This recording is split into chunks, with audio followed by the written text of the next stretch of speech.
Hi, I'm Jim McCarthy. I'm the chef at the Mill Market in Delhi. And today we're going to be exploring some different ways to utilize products in the kitchen to help reduce food waste. So first off, the two recipes I'd like to talk about. One is called a hero recipe, which I may have referenced earlier, which is kind of a great way of using up a lot of product that you might have coming in from your farm share, whatever. It's really a recipe that you can go to whenever you don't know what to do with something, and you just throw it in a big pot and bring it to a simmer, and it's really nice and tasty for the family. The second one we're going to be doing is a kale stem pesto. So using a product that you might not normally use. So kale stems, which after we make our salads or whatever we want to eat with it, we'll have all these stems left over, and we can turn them into a nice sauce for some, and we're going to make a pasta out of it. One thing I'd like to point out too is that product utilization in the kitchen, that you might see this Brussels sprout and it's got a little bit of mold on it. Well, you don't have to throw that out. It acts just like a cabbage. And when you cut it in half, you can actually just peel away the layers and you have a perfectly good inner sprout here.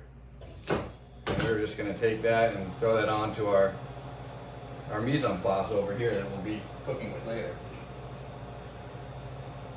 Second one that we might not have explicitly hit on the worksheet was this little cherry tomato, which might happen in your fridge. It gets a little wrinkly. It's not rotten. It doesn't have any mold, but it's just a little dried out. Well, in my opinion, this means the flavors are concentrated, and we're just going to take that and we'll saute it up for our pasta dish in a little bit. So now we'll take you this way to the stove and we'll start putting together some of our dishes. Making a Moroccan chickpea stew. This is any type of stew is really great for using up all these vegetables. And this time of year, we got lots of fall veg. So we got our Brussels sprouts that I showed you earlier. You have some delicata squash, some sweet potatoes, and then just some maybe other things you have sitting around. You got some peppers, some onions, some carrots. So really not a whole lot of, we really add a lot of root vegetable to this because it takes them very well. So we're going to start, we got our pot on the stove here, and we're going to start with a little bit of extra virgin olive oil. And then we're going to start adding our veg. Now you guys I'm going to have recipes for all these in front of you, and one thing I kind of don't really put a lot on my recipes is amounts, because I find that when you're cooking, and especially when I'm teaching classes, people tend to almost waste food by sticking to those amounts too closely. I was teaching a Chinese cooking class one time, and the recipe I used, I scaled down from a 5-gallon batch of sauce, and it ended up being a tablespoon of scallions in the sauce. And I saw this one guy take a whole scallion, he chopped it all up, and then he actually put it in the tablespoon and measured it off the top. And I was like, what are you going to do with the rest of the scallions? He's like, oh, I don't know, I guess I'll just throw them out. And I said, just throw them in the sauce, it'll be fine. So I encourage people when they're cooking at home, really, use recipes as guidelines and really kind of use your senses. You don't need to adherently stick to all the recipes that you might find in a book because it's going to come out fine. You just kind of taste as you go and make sure your seasonings are right. But anything you put in the pot is going to end up good. So we got all these veggies in here. They're kind of sweating right now. And we're going to add, so this is you can add anything, chicken, beef, lamb. Just keep it vegetarian. It's all going to come out really good. But this is just some smoked beef hash that I had sitting around in my fridge because we smoke a lot of meats at our store. So it's something I have hanging around. If you have some of that, it'd be great. But if you just want to add some, raw chicken or whatever, you're going to be stewing it up. So really don't worry about it and don't make too much of a fuss with it. So we're just going to sweat it lightly and then I'm adding some chicken stock because I have chicken stock sitting around. I've made this vegetarian using vegetarian stock. I've even made it with just water before. So really, don't worry about it too much. You can adjust seasonings at the end. If you're using water, it might need a little bit more salt. And then here's what we're going to really kind of go off and make it kind of crazy. We're going to add some olives to this. This is what's going to make it Moroccan. You got that kind of savory, sweet thing going on. And we're going to add some apricots. And then we're going to add some chickpeas or some fiber and bulk it up. And then can of just your tomatoes from the store. Nothing too fussy. We don't have to peel anything. Just add a can of tomatoes. It's going to add a little bulk, some liquid, and a whole bunch of umami. It's going to be really great. So we're just going to bring this to a simmer and then let it go for a few minutes. while I take you back, and we're going to talk about some kale stem pesto. All right, now we're going to go into a little bit of that kale stem pesto I talked about. Now what I've done ahead of time is I've actually cooked the kale stems, and this is really easy. So we cook these in just a little bit of boiling salted water, and this just works well with broccoli stems or any type of like harder stem that you have. And I find that actually if you add a little bit of baking soda to your water while you cook, it does two things. It helps soften up the stems for if you're just making a sauce out of it anyway, and it also helps keep them nice and green so it stays more vibrant. It's really nice. So this sauce is really easy. Again, we're gonna kind of just, you'll have a recipe in your book or with you there, but we're just gonna go kind of off the cuff. So we're gonna add our kale stems, 3 cloves of garlic. I know it just says a few small hunks of cheese, so we're just gonna add a little bit of our cheese in there. We'll just shred it up. This thing will do the work for you. A little bit of lemon zest. If you don't have a microplane or a zester at your house, don't worry. You can either just take a peeler, peel it really thin. You want to make sure to get the white part off the back of the lemon because it makes it a little bitter. And then just chop it up really fine and throw it on in there. And then take that and squeeze it in. And just take some of the toasted walnuts.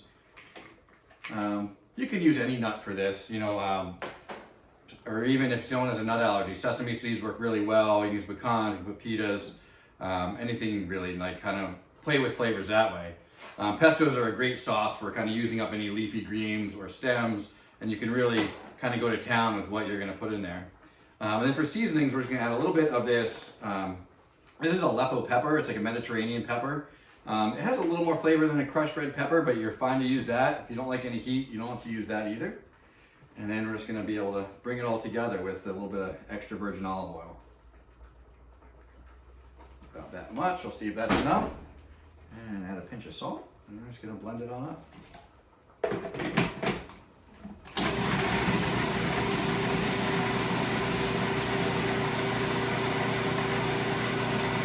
And just keep going. Nice and smooth. And we've got a nice little pesto that we can add to our sauce. And always just taste it, no? Right, that's good. All right, we're back at the stove and we're gonna finish off that stew we started earlier. You can see the vegetables have cooked and they're nice and soft. They're not too soft, you don't want them to get too mushy and fall apart.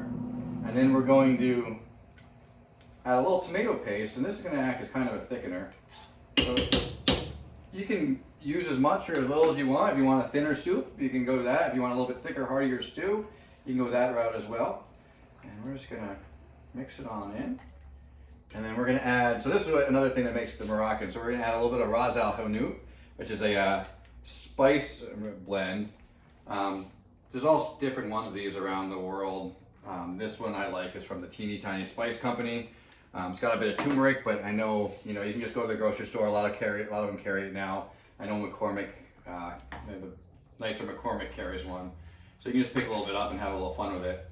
And then, because I like getting a little crazy, I add a little bit of cinnamon to this. And this is kind of like the secret spice that you add just a dash, not too much.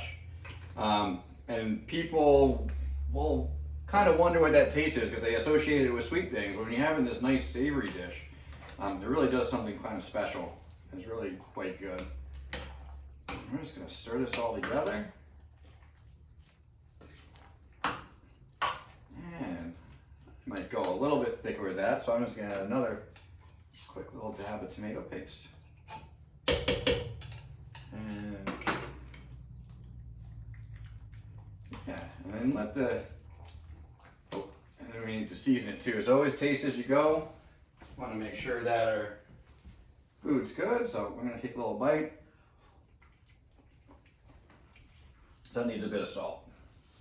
So you might notice I talk about a pinch of salt. My pinch is a nice 4-fingered pinch. I know us chefs like our salt, so you don't need your salt that much salt. Scale back a little bit.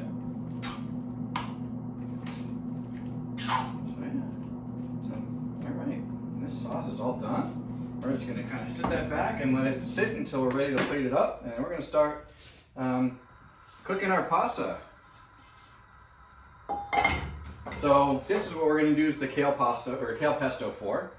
I have a little bit of pasta that I already cooked in the stove, just so I didn't have to sit here and wait 10 minutes for me to cook pasta. But obviously, if you're cooking pasta at your house, just dunk it in the boiling water, boil it like you normally do, drain it, and then just toss it in the pan with the sauce. So we're going to take a little bit of olive oil.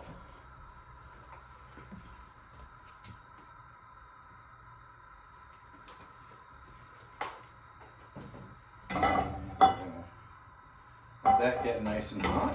And add some. So this is just some chopped onions and garlic. And let that get nice and sizzling. Take our pasta, just dunk it in the water.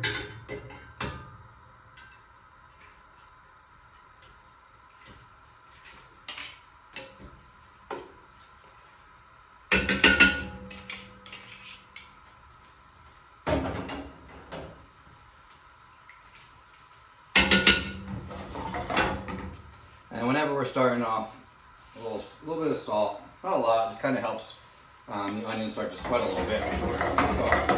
Is what we're going for, and helps release their flavors and juices.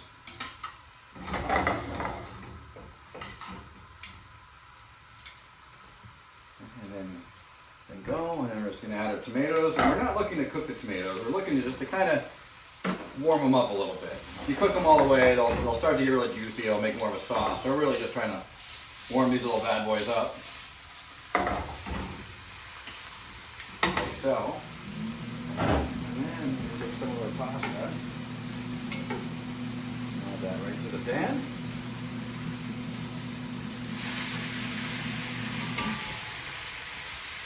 And then a little bit of our pesto that we made earlier. Another tip too is that, you notice I'm not really adding a whole lot of salt to this because I've salted the pasta water very generously. I know people are a little scared of salting the pasta water too much, and it seems like you're using a lot, but it's really nice to have that the pasta seasoned already. So that way you don't really have to add a whole lot of extra salt. Yeah, you'll end up using a lot less. Alright. Now we can go back to the table and just plate up our dishes here.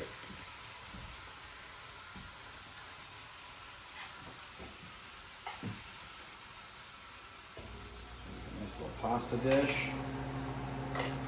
Some of our tomatoes on it.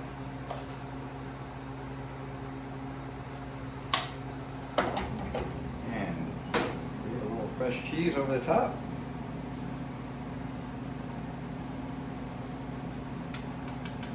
And depending, because we put the mullets in there and they're sitting on the table for us, let's crumble a couple of these over. Get us a nice little crunch, kind of make it a little more playful, make it a little more interesting. And there we go. Nice little pasta dish, kale stem pesto pasta. And then for our next dish, we're gonna plate up the Moroccan stew. You can see the stew is nice and thick. You can smell it, it's great. It's really super aromatic. You can smell the cinnamon, you can smell all the stuff going on in there. It's really great party.